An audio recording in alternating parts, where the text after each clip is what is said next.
오늘 참 고민이 많았습니다.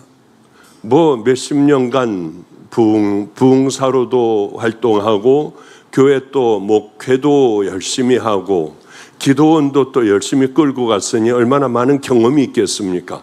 그런데 오늘 같은 날이 아주 참 괴로운 날이에요. 왜냐하면 고민을 많이 하게 되니까. 오늘이 새신자 초청잔치 날이라고 해요. 한 70여 명 왔다고 그저 보고는 들었습니다. 그러면 이 교회 이사하고 이렇게 수도 없는 많은 성도들이 모여들었는데 새신자를 초점으로 해야 되나? 이건 70명밖에 안 되니까 그저 여기 온 분들을 마음을 꽉 잡아 이곳에 정말 정착을 하게 만들어야 하나? 왜 고민이 많잖아요. 어디에다 초점을 둬야 하겠습니까?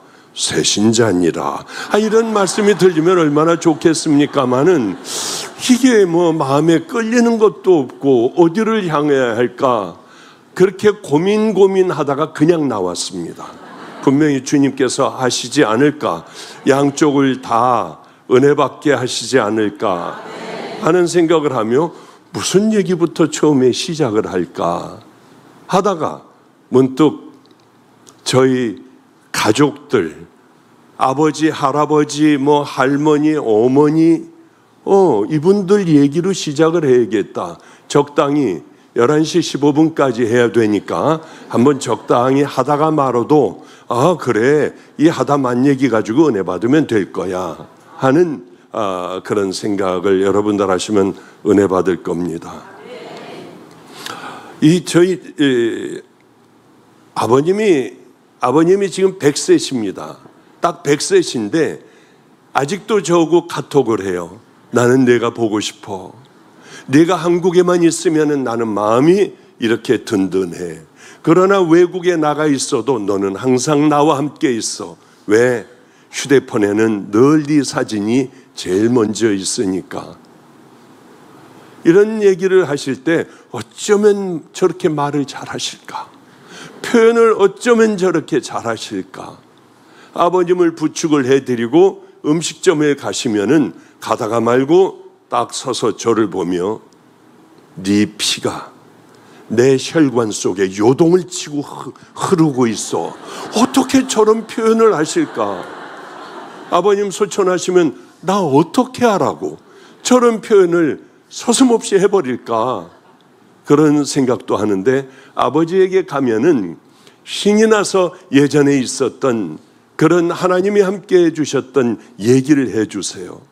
야, 너 내가 목사들에게 얘기를 들으니까 이런 사람도 치유되고 이런 사람도 회복됐다고 하더라.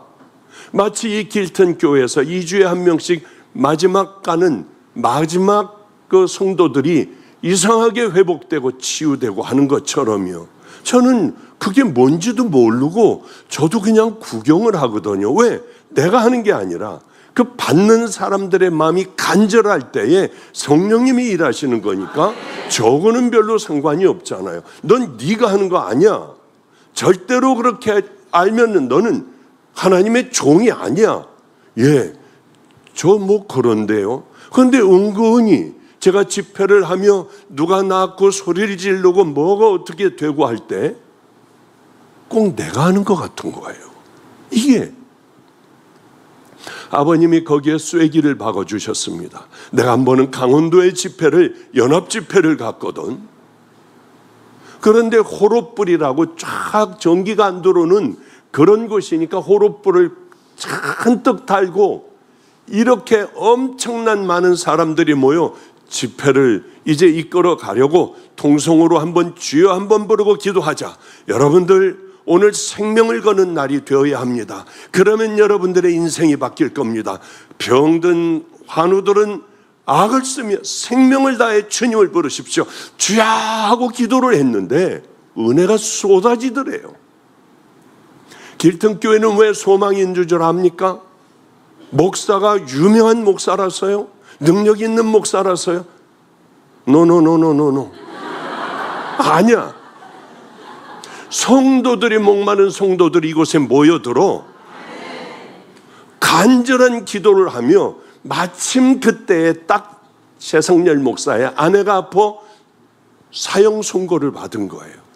그러니 산에 올라가 묘지에 우리 집 근처에는 묘지가 많아요. 지금은 슬슬 없어지고 아파트가 생겨 마음이 아픕니다만은, 왜냐하면은 그곳에 가서 마음껏 소리 지르고 우리 주님 앞에 간절히 기도할 수 있잖아요. 새벽 2시가 됐는데 거기 라이트가 비치면 제 방이 환해져요. 깜깜한 방이. 아니 새벽 2시에 비 오는데 누가 들어와? 그러고 이렇게 보면 최성렬 목사가 비에 홈박 젖어 몸부림을 치다 오는지 쫄딱 비를 맞고 묘지에서 2시까지 하다가 들어와요.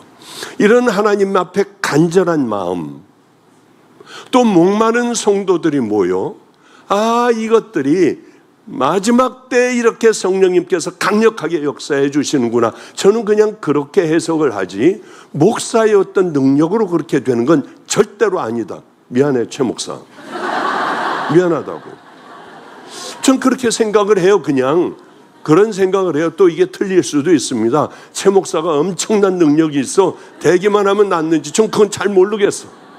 그러나 그것보다도 성도들의 간절한 목마름에 성령님이 이곳에 안개같이 끼이고 또 간절하게 기도하는 그 기도에 하나님께서 응답해 주신다고 저는 그렇게 믿고 있어요. 섭섭해하지 마. 내 얘기가 맞는 거야. 야, 그때도 주여 하고 기도를 하는데 사람들이 뒤집어지더래요. 정말 깜짝 놀랄 정도의 은혜가 엄청나게 임하더래요. 그래서 주여 하다가 이제 눈을 떴는데 문을 열고 두루마기를 입은 한 청년이 뒤에서부터 안수를 했는데, 다 해주는 게 아니라 머리에 손을 얹어주는데요, 다 해주는 게 아니라 나 같으면 저렇게 뜨겁게 기도하는 사람 손을 얹을 거야. 그 사람을 얹더래. 그 다음 3번째 사람을 얹을 거야. 3번째 사람을 얹더래요. 너무 놀라웠대. 이게 뭐야? 지금같이 의자에 있는 게 아니라 촘촘히 앉아 있으니까 이 사람 가운데로 안수해주고 돌아서서 앞을 향한 사람 안수해주고 또 2줄 앞으로 가서 그렇게 앞사람 돌아서서 뒤에서 또 안수해주고. 너무 이상했대요. 내가 어떻게 저렇게 마칠까? 거의 앞으로 나오는데 이런 기둥이 있어.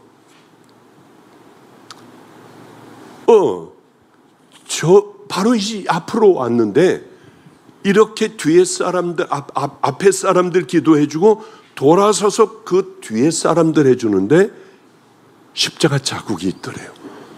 주님이셨구나 하고 바로 요 앞에 있고 어디 나갈 구멍도 없는데 뛰쳐내려갔더니 아무도 없더래. 사람들은 뒤집어지게 기도를 하고요. 얼마나 깜짝 놀랐는지. 나는 내가 하는 줄 알고 내가 말씀 전해서 모든 게 다 되는 줄 알았는데, 아니, 예수님께서 생명을 다해 기도하는 그 자녀들을 먼저 안수를 하고 먼저 치유를 하시고 먼저 뜨겁게 하셨구나. 야, 난 내가 하는 줄 알았어. 속으로 나도 조금은 그랬는데 네가 하는 게 아니고 내가 하는 게 아니었어.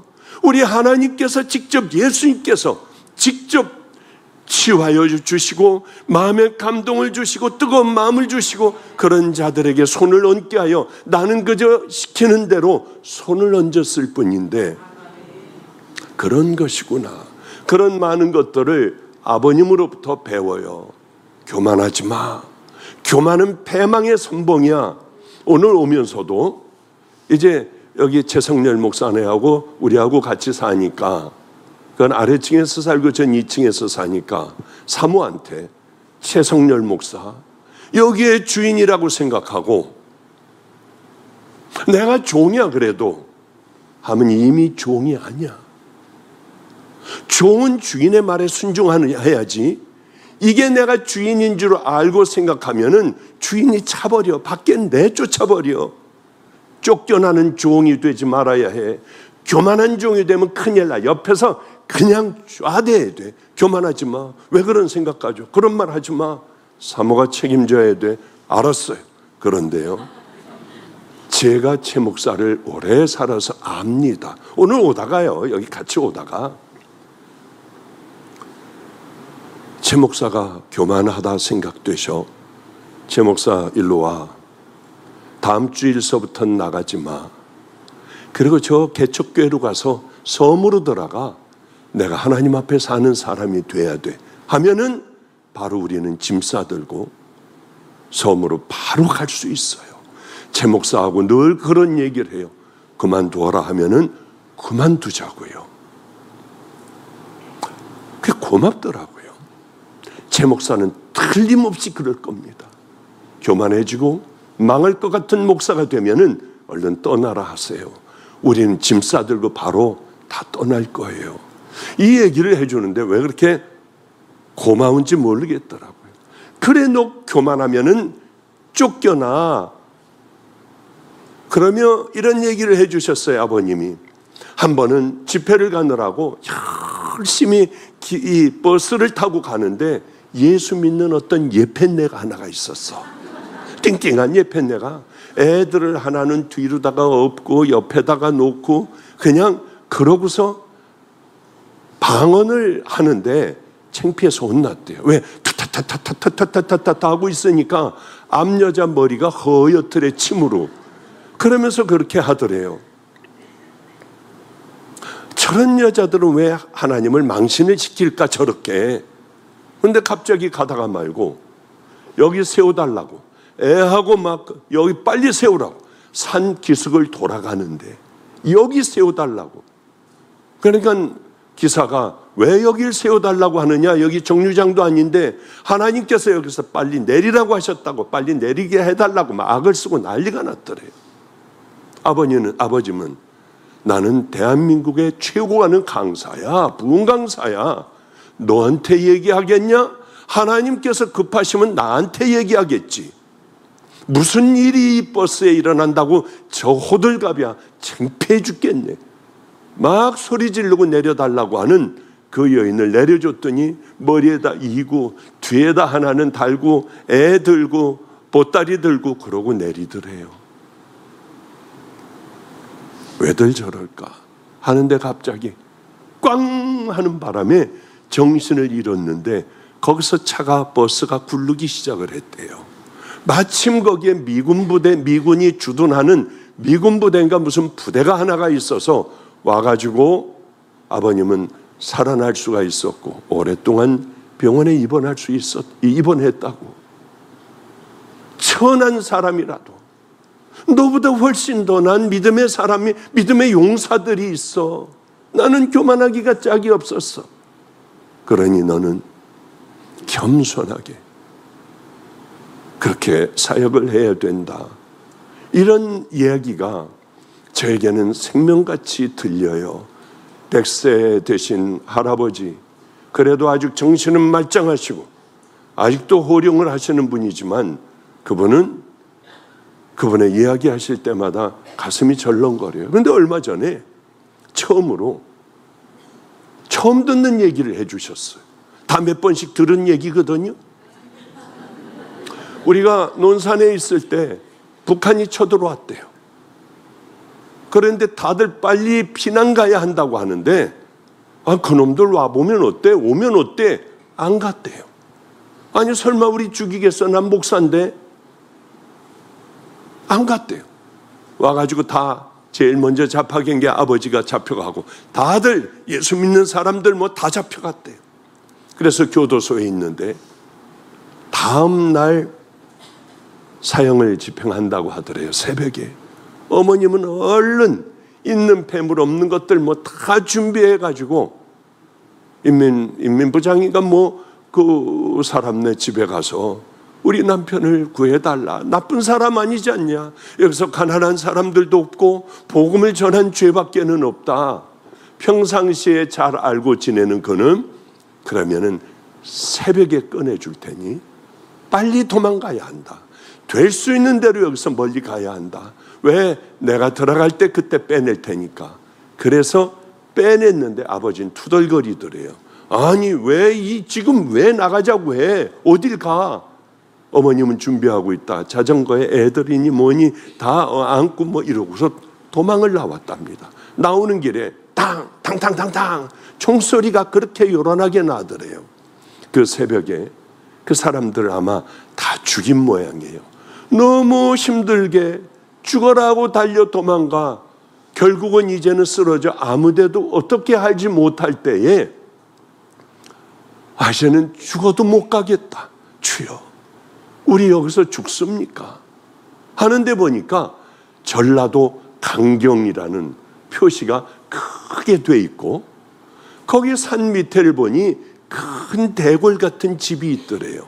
근데 문을 삑 하고 누가 열고 나오며 거기에서 빗자루질을 하고 있더래. 하인이 우리 여기서 피난민인데 하루만 자가 안 돼요 가요. 주인에게 한번 좀 얘기해 달아봐라.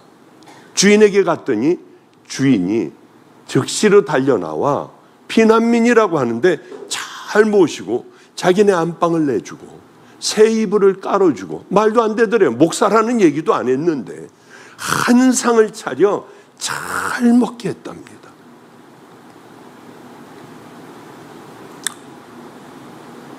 그래서 거기서 골아 떨어져 자는데 새벽이 됐는데 보니까 큰 누나가 새 이불에다가 오줌을 질펀하게 싸놨더래요. 야, 도망가자 하고 이불을 뒤집어 놓고 그냥 몰래 그 집을 나와 언젠가는 당신에게 내가 고맙다는 땡큐 인사를 하러 올 거다 하고 도망을 나와 제주도까지 도망을 갔었는데 거기 갔다가 이제 모든 전쟁이 다 끝나 다시 논산으로 오셔서 목회를 하다가 어머니하고 문득 그때 그런 집이 있었지.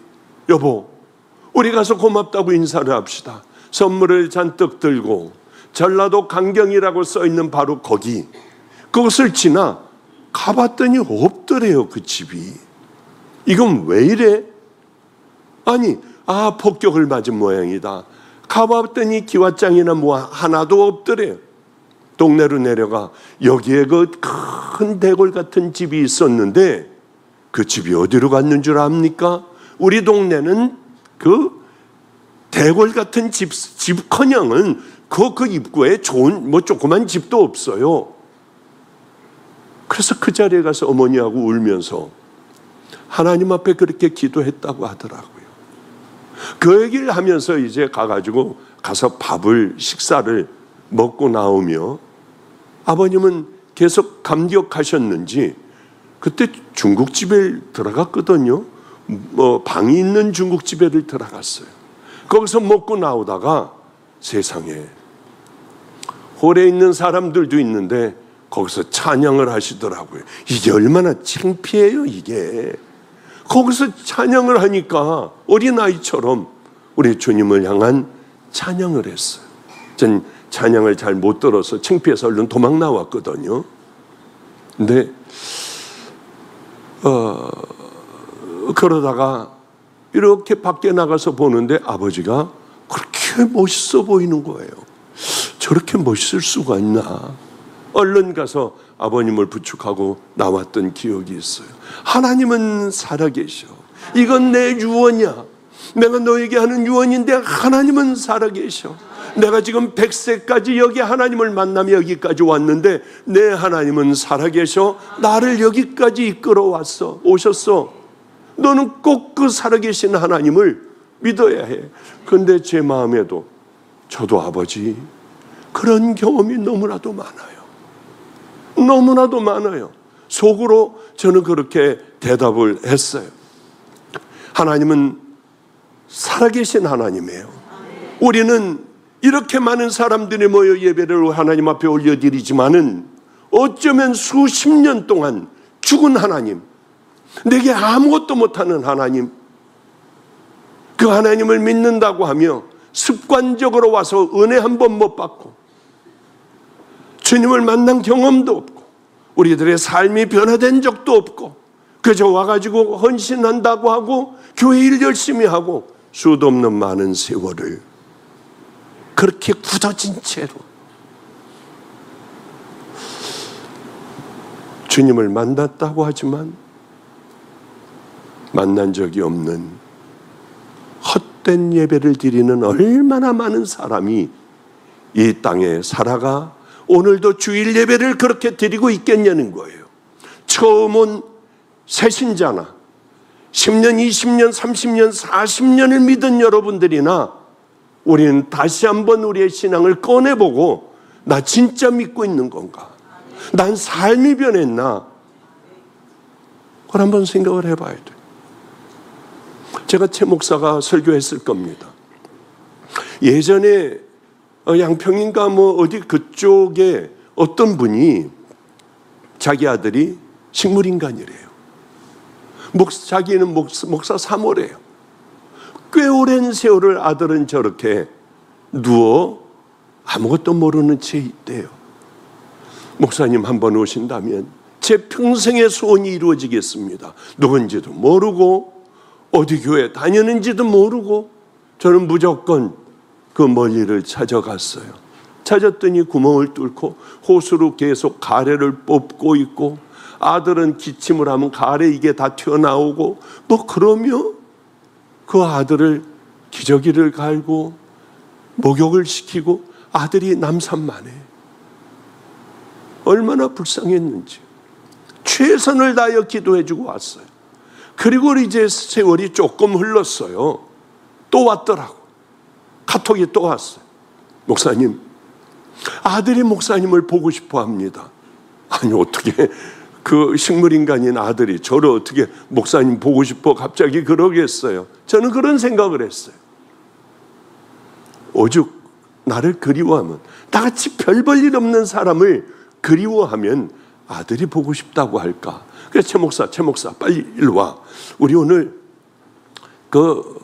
난 누군지는 잘 모르지만은 우리 누워있는 식물인간 나를 보고 싶다고 하는데 그러겠어. 같이 가자고.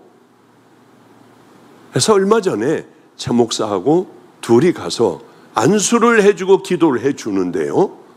정말 엄마하고 얘기를 하더라고. 이게 그 얘기가 아니라 손바닥에다 쓰는 거예요. 미음을 쓰고 아야 어여 그러니 얼마나 이게 힘들겠어. 어여 그러고 모자 가지고 시옷 기억서부터 기억 아니면 눈 깜빡을 안 하고 맞으면 눈 깜빡을 하니까 그 다음에 님 보고 싶어 하는데도 하루 종일 걸리잖아. 이 말 한마디 하는데도. 엄마는 이 아들과의 의사소통을 하기 위하여 손바닥에 쓰기 시작을 했어요.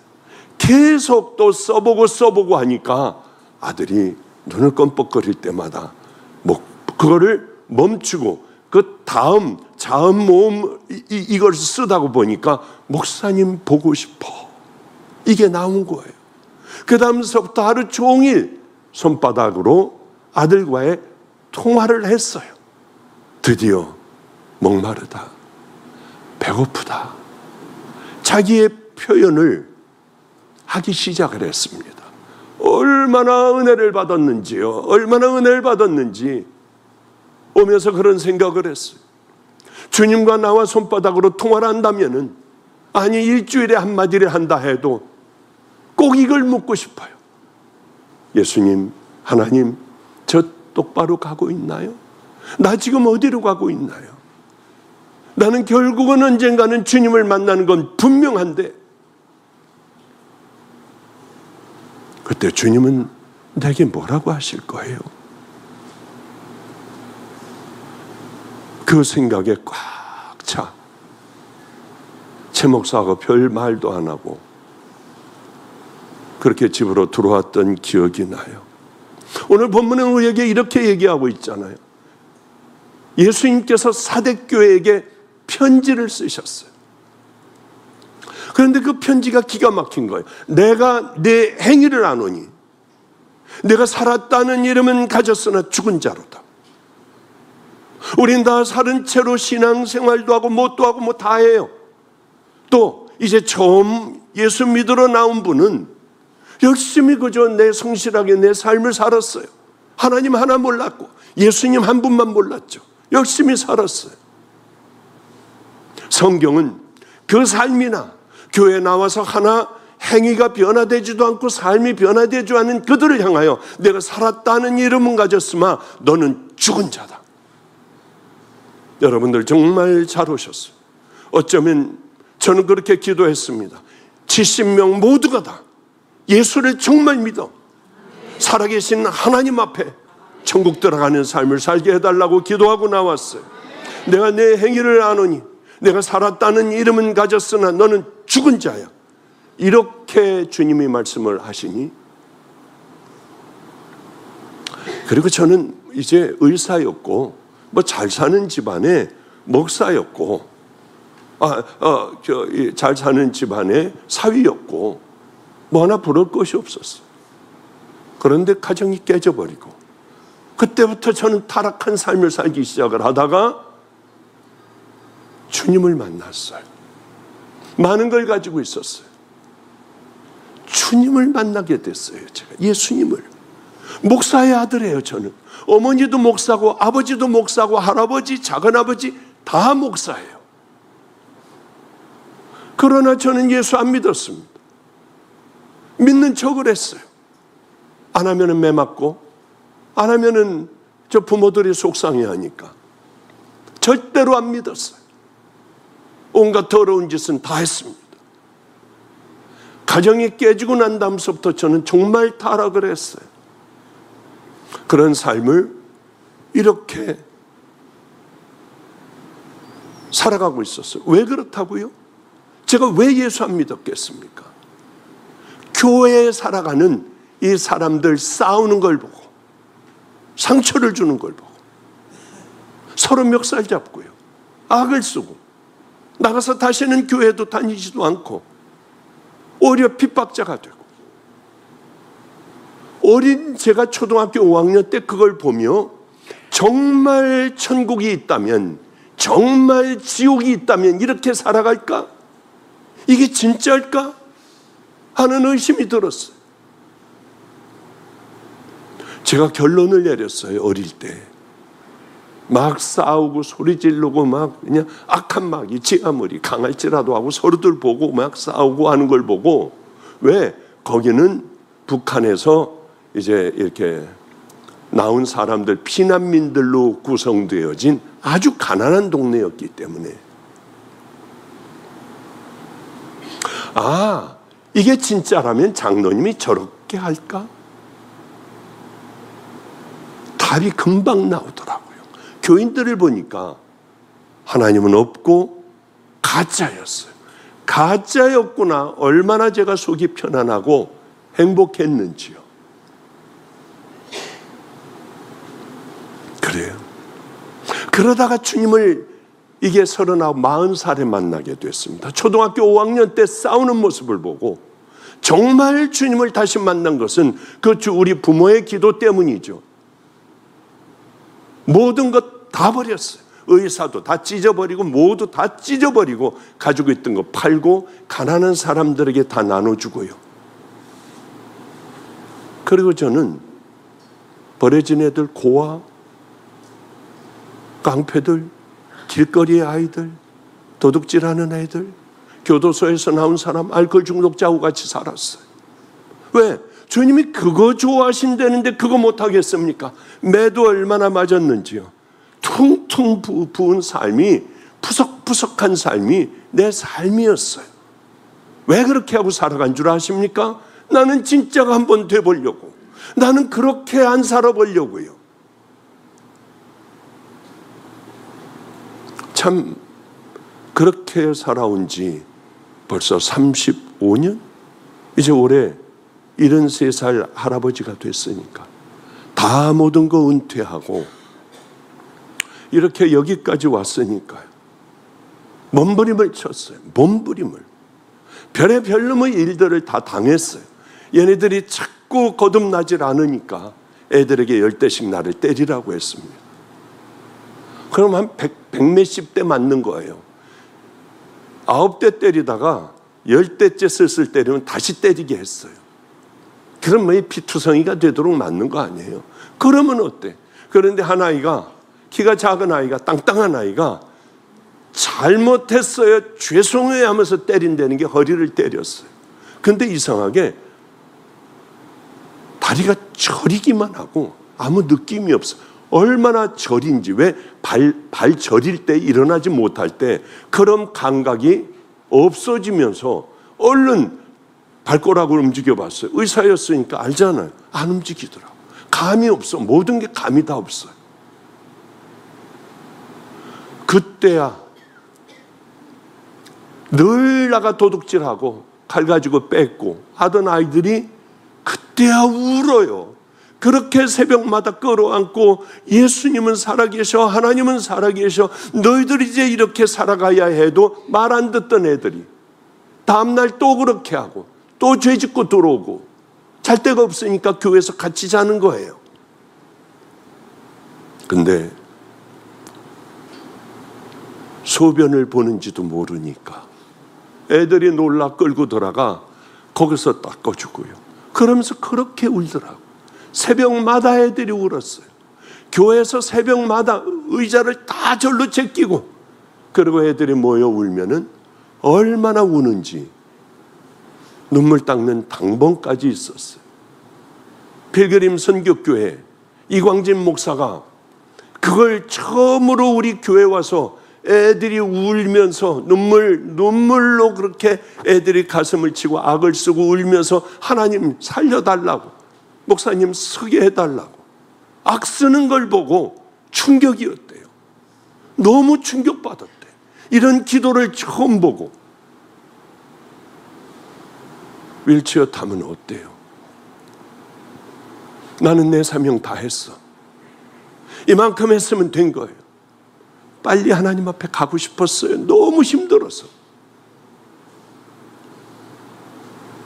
그런데 너무 감사하게 애들의 기도로 언젠가는 이렇게 발가락이 움직여지고 겨우 쓸 수 있을 정도 됐어요. 그때 그런 생각을 했어요. 주님, 평생 휠체어 타도 돼요. 저 이제 더 원하는 게 없어요.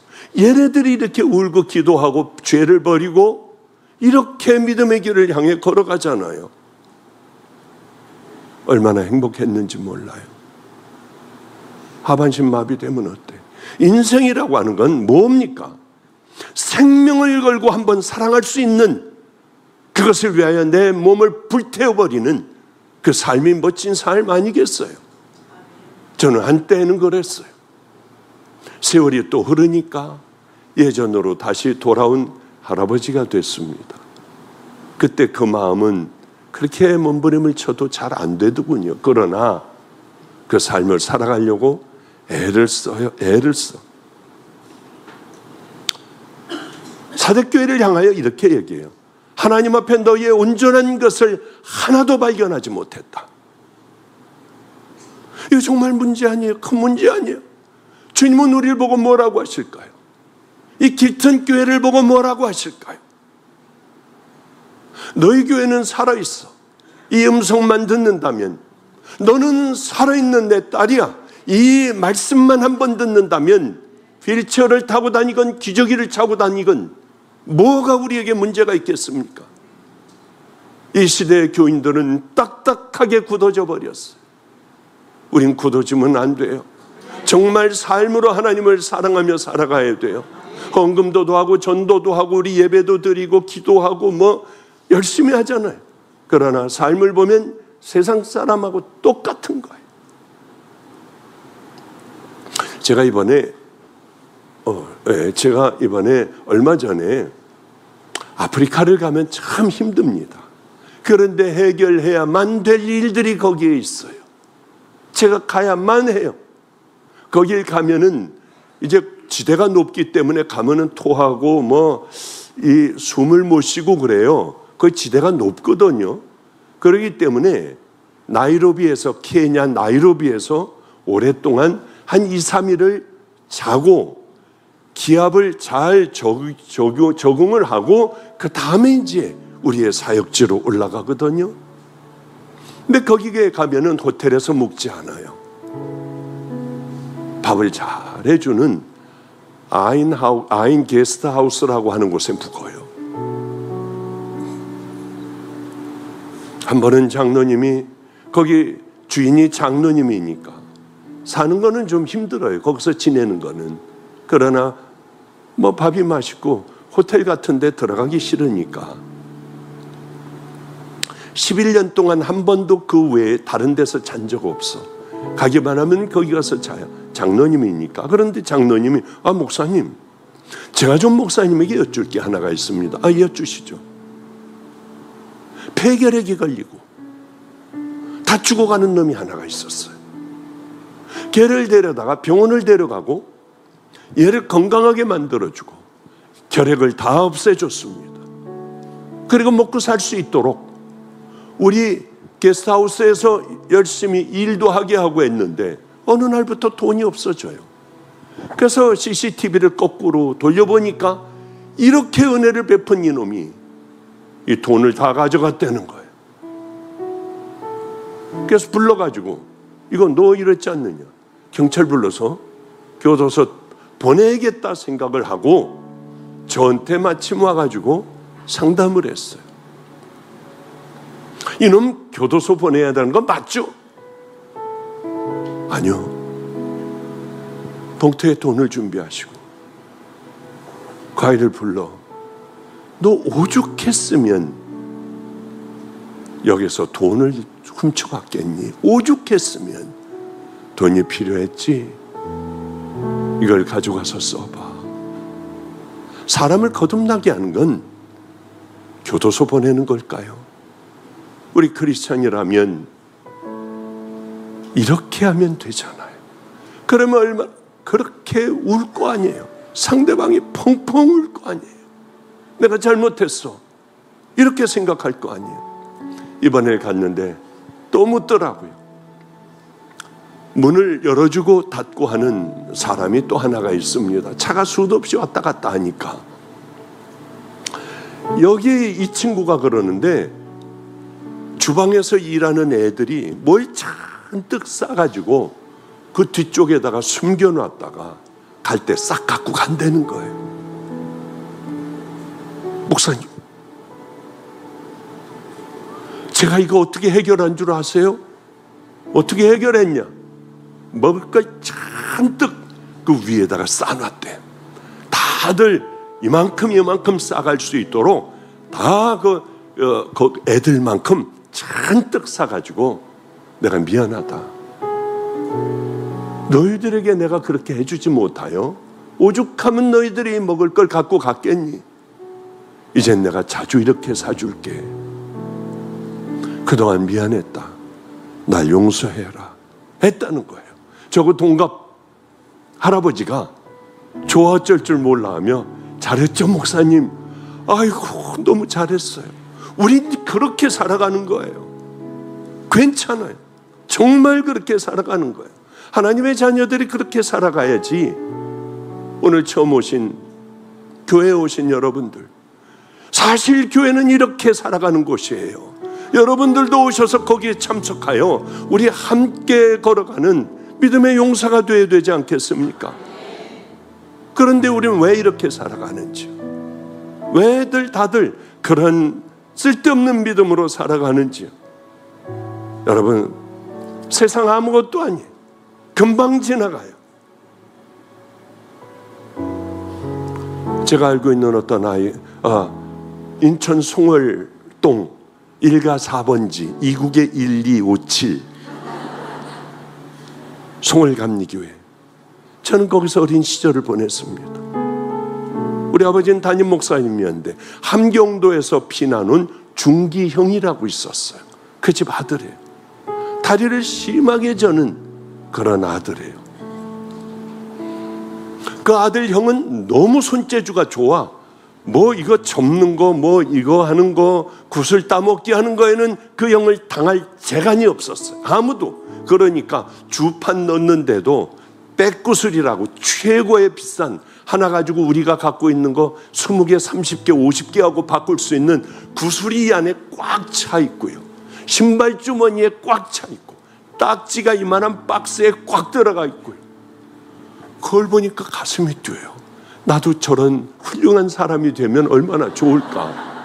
하루는 그저 목사의 아들 별 볼 일 없이 손재주도 없는 저 같은 사람이 가지고 애가 갖고 있는 그게 따먹고 싶었는지 한번, 야 그거 한번 따먹게 하지. 안 하면은 때릴 것 같아. 그 형 주먹이 이만했거든요. 그래서 하자고. 어쩔 수 없이 하자고. 이거 다 뺏겼다. 접었는데 쫙 끌었는데 홀인 거예요. 그러니까 2배로 가더라고. 이상했어요. 그날은 다 가더라고. 집에 가가지고 모든 굿을 다 갖고 와서 한 번에 다 해버리지. 딱지니 뭐니 다 해가지고. 그날은 정말 주님이 함께 하신 건 아닌 것 같은데 접었는데 이번에는 홀이었어요. 다 제게 됐어요. 형이 절면서 울면서 가더라고. 너무 불쌍해서 형이 이거 도로 다 갖고 가 그러려고 하다가 이게 너무 기가 막히니까 내 평생에 만져볼 수 없는 거니까 교회 뒤에 이만하게 팠어요. 구덩이를 팠어. 비닐에다 넣어가지고 그걸 다 집어넣은 거예요. 그리고 어릴 때는 송월초등학교에 만화를 보고 싶으면 철봉 밑에 가보면 맨통전들 다 떨어져 있어요. 그거 다 줍는 거야. 축천초등학교 가가지고 거기 가서 또 다 줍고 그러면 짜장면 한 그릇을 먹을 수가 있어요. 애들 뒤집잖아요. 그 철봉에서 그 돈까지 다 놔두고. 송일이라고 있어요. 제 친구가 초등학교 같은 반이었어. 이걸 자랑하고 싶어 죽겠어요. 나 혼자 알고 있으면 재미도 없어 이게. 그래서 송일아 너만 봐. 무슨 얘기인지 알겠죠? 그 다음 얘기는 시간이 다 돼가지고 다 없어져 버렸어요. 그땐 자살하고 싶더라고요. 지금 생각해보면 그게 뭐예요 그게. 우리가 주님 앞에 갈 때가 다 돼가면은 너 이것 가지고 놀다가 가는 거 아니에요. 다 놓고 쓸데없는 거. 그때는 이게 정말 최고였어요. 그러니 여러분들 세상에 있는 것 붙들고 좋아하고 기뻐하고 해봐야 병들면 끝나더라고요. 여러분 여기에서 제가 한번 이게 아니라 저쪽 교회에서 마지막 여기 설교할 때 제가 이 설교했을 거예요. 어떤 아이가 우리 교회 다니는 아이가 하나가 있습니다. 근데 얘가 그렇게 잘 그저 믿음으로 적응하고 잘 가는데 여자애가요 이쁘게 생긴 애예요. 얘가 아버지가 그렇게 학대를 하고 막말을 이 아이에게 하고 별의별 소리를 다 하니까 애가 삐뚤어 나가기 시작을 했어요. 교회 나오다가 잘 안 나오기 시작을 하고. 근데 어느 날 얘가 이제 고등학교 1학년 이제 아주 성숙한 애가 됐어요. 얘가 학교 5층에서 자기 친구하고 말다툼하다가 이렇게 아버지에게도 욕먹고 집에 가도 그렇고 학교 와도 그렇고 죽어버린다고 거기서 떨어졌는데 목으로 떨어졌어요. 그 이상하게 손까지만 움직이고 나머진 다 마비가 되어버렸습니다. 빨리 일단 수술을 한번 해보자고 하고 응급수술을 하고 나왔습니다. 정신이 깨서 중환자실에 있었어요. 아버지가 이 아이를 찾아왔어요. 아버지를 보면서 울고 있는 이 아이, 분노에 울고 있는 이 아이의 눈물을 닦아주며 내가 잘못했다. 내가 왜 이랬는지 몰라. 나 용서해. 내가 잘못했어. 왜 그랬는지 몰라. 흐느껴 우는데요. 아이는 그때서부터 너무 밝은 아이가 됐어요. 기저귀를 이만큼 아주 두껍게 차고 있어요. 대소변도 몰라요. 그런데도 얘는 너무 행복해. 웃고 있고 저한테 이제 그 성경 구절을 열심히 막 웃으면서 행복해하면서 그렇게 저에게 동영상을 찍어 보내고 행복해 어쩔 줄 몰라요. 여러분 내일이 여러분의 마지막이라고 생각하면 여러분 뭐 할 거예요? 처음 오신 분들 뭐 할 것 같아요? 나 이제는 남들도 돕고 살고 내 마음에 이렇게 상처받은 거 나 다 이거 풀고 내가 미안하다. 그리고 내가 상처를 준 사람들 찾아가 내가 잘못했다. 그리고 사랑해주고 마음껏 그렇게 하다가 갈 거예요. 저는요. 왜 꼭 마지막 날에 그렇게 하려고 해요? 그때가 되어야 왜 비로소 딸의 눈물을 왜 씻어주냐고요. 늘 그렇게 살았으면 얼마나 우리 행복해요. 그 이쁜 딸을 몹쓸 말을 왜 해? 꼭 죽을 때 가서야 괴로운 인생을 되돌리려고 하면 늦지 않아요. 예수 믿는 게 뭡니까? 그거 미리 바꾸는 거예요. 미리 우리가 준비를 하고 미리 사람들에게 존경을 받을 수 있는 이제 삶을 바꿔버리는 그 길이 바로 예수 믿는 길 외에는 없어요. 여러분, 괴팍하고 지 마음대로 해버리는 이런 괴팍한 늙은이로 늙어가겠습니까? 날이 가면 갈수록 여러분의 때를 벗어버리고 존경받는 부모, 존경받는 내 마음이 행복한 그런 귀한 우리들의 삶이 되고 싶지 않습니까? 썩어질 것, 아무것도 아닌 것 가지고 붙들고 싸우고 괴로워하고 죽으려고 하고 하는 것이 아니라 여러분 마음의 평강이 강물같이 쏟아질 수 있는 제가 만난 하나님, 우리 아버님이 만난 하나님, 여러분을 만나 주실 하나님을 바라보며 귀한 믿음의 길을 걸어가시는, 함께 걸어가는 동역자 되시기를 주님의 이름으로 축복합니다. 기도하겠습니다. 거룩하신 하나님, 그저 제 마음에 주시는 대로 전했습니다. 새로운 교인들에게는 이해되지 않는 것도 많겠지만 그 중에 붙들 것이 있으면 꼭 붙들고 다시 일어나 귀한 인생, 한 번밖에 없는 인생을 허비하지 않게 하시고 아름다운 믿음의 길을 걸어갈 수 있게 해주시며, 우리 성도들은 내가 살았다는 이름은 가졌으나 너는 죽은 자야, 다시 한번 하나님의 준엄한 음성에 귀를 기울이며 다시 한번 내 믿음을 정립하고 귀한 아름다운 믿음의 길을 걸어갈 수 있는 우리 성도들 다 되게 하여 주시옵소서. 이제는 벌레만도 못하고 지저분하게 살아온 우리들을 위하여 그 험한 십자가를 지시고 우리들을 천국 갈 수 있도록 인도하여 주시는 예수 그리스도의 은혜와 하나님 아버지의 무한하신 사랑과 오늘도 깨닫게 하여 주시고 우리 마음속에서 말씀하시는 성령님의 내주교통 감동하심이 길등교회 성도들 머리 위에, 인터넷 성도들 머리 위에, 특별히 고난당하고 고통당하는 성도들 머리 위에 이제로부터 영원히 함께 하시기를 간절히 축원합나이다.